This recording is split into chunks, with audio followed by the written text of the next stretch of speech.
it's pretty much, I can't remember seeing any Caucasian or any other actors in the movie other than Asian actors. In the whole movie? Yeah. I mean, at least with speaking roles, maybe as extras. But the movie is set in Singapore, so obviously the population there is Asian. And, but I don't know, it was really cool to see a Hollywood movie feature an all Asian cast, because there's normally like a lot of there's a few stereotypes that Asians are always portrayed as in Hollywood movies, and this movie didn't really have any of those, and it was just really refreshing to see that and see see Asian men portrayed as strong and like handsome and attractive and not just like this smart, not nerdy and nerdy guy. Right. And see like all these different types of Asian women, and not just like the stereotypical Asian nerd who's good at math or technology. I feel like I see that, and then I see a lot when they're like younger, like the edgy, like the I have punk a strip Asian. of purple in exactly. yes, the punk Asian. Yeah, so it was really nice to see that, and also just I could like identify with a lot of the, I don't know, the family dynamics, I guess, that were represented in the movie, and like the values that Asian people have that are just so ingrained in their culture. I wonder if the production, like people that were involved in the production of the film were all like have Asian like heritage. Mm-hmm. I was wondering that too. I know it was directed by an Asian man.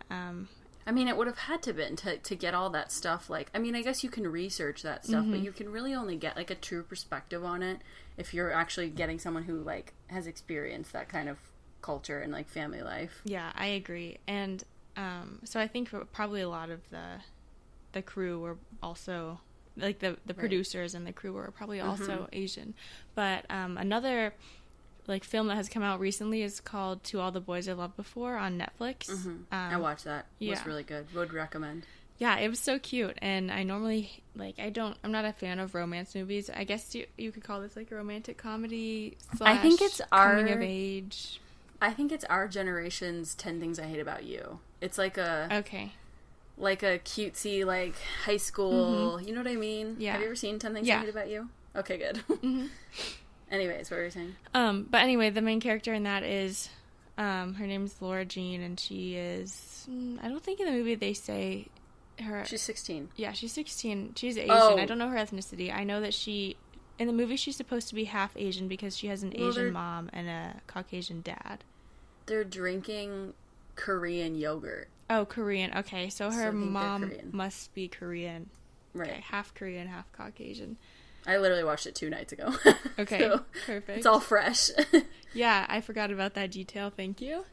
But I really liked that movie, and it like touched my heart because the main character reminded me a lot of my little sister, who she's actually fully Chinese. She's adopted from China, and it just made me really happy to see a movie where the main character is someone like so like strong and smart and funny and relatable, but not also obsessed with like not a stereotype. Popular. Yeah.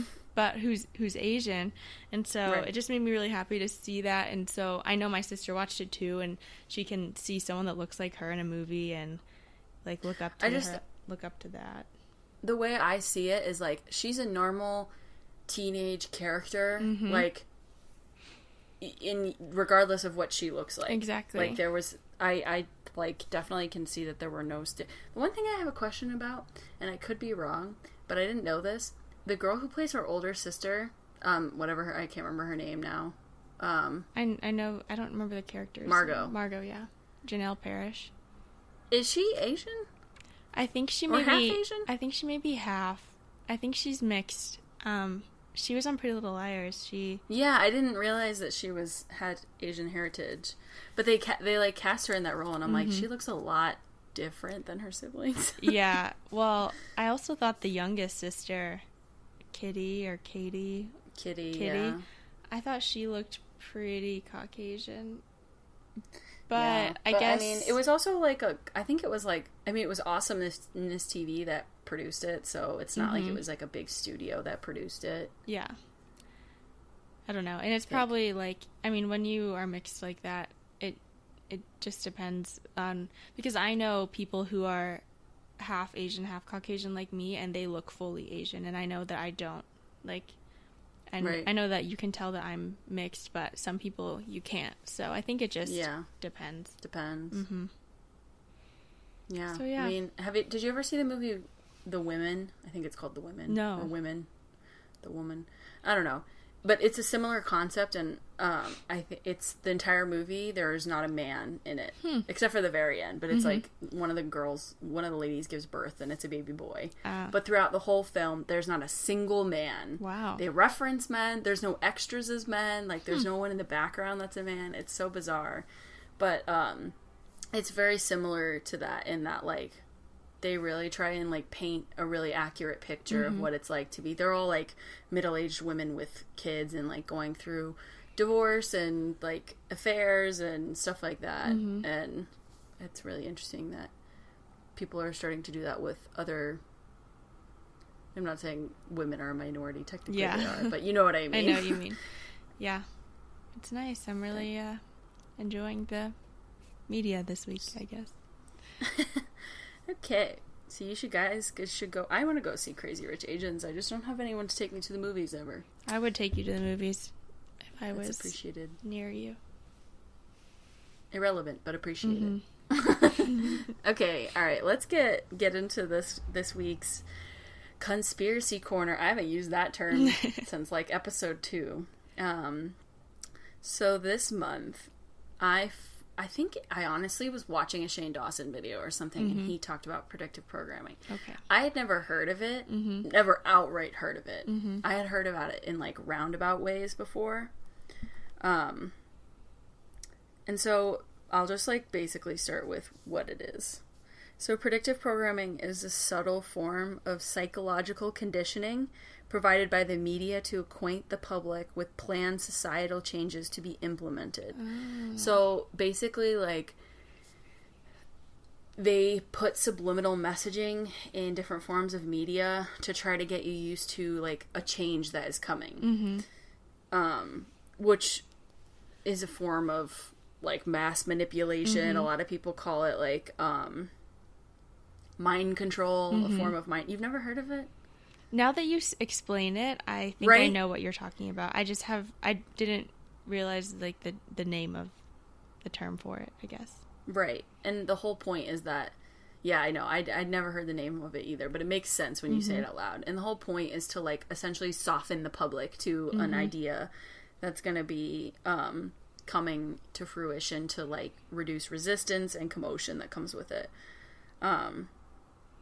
And then the guy who thought of it or whatever said, thus, predictive programming may be considered a veiled form of preemptive mass manipulation or mind control, courtesy of our puppet masters. So if you're really into, like, Big Brother's watching and, like, they're trying to control us, then this is a good one for you. You should listen up and then do your research afterwards, because there's a bunch of really good theories on it. I mean, if you know about MK Ultra, it's not hard to believe. Sorry. Okay, Lauren just got attacked by a bug. There's a small fly that keeps flying around my face. Anyway, if you know about MK Ultra, that was literal mind control, though, wasn't it? Like with drugs and stuff. Yes, and it was performed by the government. This is like on citizens. If you know about that, it's not as hard to believe that. Right. Yeah. They would implement a more subtle form into our media. So, no one's ever come out and, like, admitted to doing this, but it's also very similar to propaganda.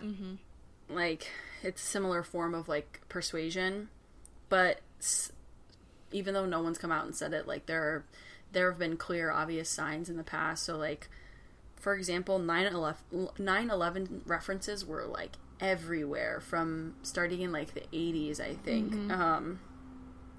Some of the most common ones there was an episode of The Simpsons where Lisa Simpson is holding... You'll have to look it up because it's hard for me to explain, but Lisa Simpson is holding up a brochure which reads New York, like the words New York, and then a $sign, and then the number 9. And in the episode, the World Trade Center is in the background of the brochure, and it's kind of like staggered behind the 9. So it literally looks like it says 9, and then the the World Trade Center looks like 11. Which, like, whatever, you can think that that's a coincidence, but it's still really weird. And that episode aired September 21st, 1997. So, and then another... What? Sorry, is this another predictive program? Yeah, 9/11? yes. Okay. It's another example. But go ahead. Well, is this one about 9/11 as well? Yeah. Okay, go ahead. You go, and then I'll go.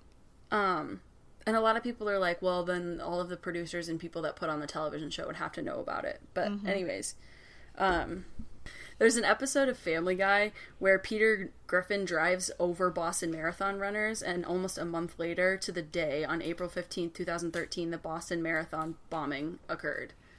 But, like, I don't know if you know Seth MacFarlane, who's, like, the creator of Family Guy and, like, does all the voices, but he's, like, he's very much, like, he's a pretty liberal guy. Like, he's opposed to, like, most politicians, and he's outwardly spoken politically, so I don't think he'd be the type of guy that would necessarily go along with something like that, and that's a lot of people's, like, objections to these things that they see. But yeah, there was a bunch of stuff like that. It wasn't just those two that were just, like, signals to 9/11. There was a bunch of comics that were in, like, small newspapers and I stuff think like I've seen that Shane video that you... Oh, really? Yeah, now that you... Yeah, he talks about the 9/11 one, I think, in that one. That's where I first heard about it. So my question is, then, if you believe that... If you believe the theory that... Hold on, let me start over because I just did this. So if you believe that all of these, like, warnings in media were to predictively program the public to prepare for 9/11, then you also have to believe that the government knew something about it and that it was going to happen, and therefore were involved, right? Because otherwise, how could they warn us about something they didn't know about? And if they knew about it, so it had to have been an inside job. Yeah, and they still let it happen, then... So, we'll get to that. That's an later. episode for another day. Well, not that... It's like, no. I want to, like, try to debunk it, but I'm going to get through these examples first. So, another one was, if you've ever seen The Dark Knight Rises, there's a scene in that where they're looking at a map, and Sandy Hook, the Sandy Hook shooting was predicted because the map shows, like, a direct shot of Sandy Hook. Wow. Again, could have been a coincidence, but, like, really weird coincidence. And then, fun little tidbit, since we did the Titanic episode recently. In 1898, a novella was published that tells the story of an ocean liner called the Titan, which hits an iceberg in the North Atlantic and sinks to its doom. On April 15th, 1912, 14 years later, the RMS Titanic, or Olympic, whatever you want to believe, would suffer an uncannily similar fate. That's weird. There's just, like, a bunch of, like, weird stuff like that where it kind of makes you think.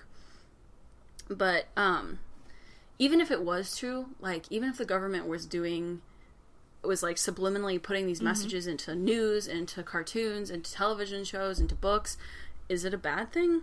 Like, it's a bad thing that they're whatever they're doing, they need to prepare us for, but, like, they're trying to mediate any, like, huge uproar or huge problem that might arise. I don't really understand how it is supposed to work, though, because just by putting these messages, like, okay, there's a poster of New York City that has the date 9/11 on it, no one's going to see that and think... It's subliminal messaging. Yeah. So, like, it's all, like, in your subconscious that you're registering these, like, little messages, getting your mind ready for it. It's not like, it's not as literal as you might think. Yeah. That's what I took away from it. Yeah. I guess the subconscious mind works in mysterious ways. I was about to hit you for saying that cliche. I didn't know how else to say it. I'm sorry. Well, yeah. I mean, yeah, I would have to know more about, like how your mind takes in messages, and because to me it's like, okay, but how does that actually prepare you for a terrorist attack on your country? Right. Like, yeah. I don't know. It's hard to understand, but I'm sure like if I knew more about the subconscious mind, it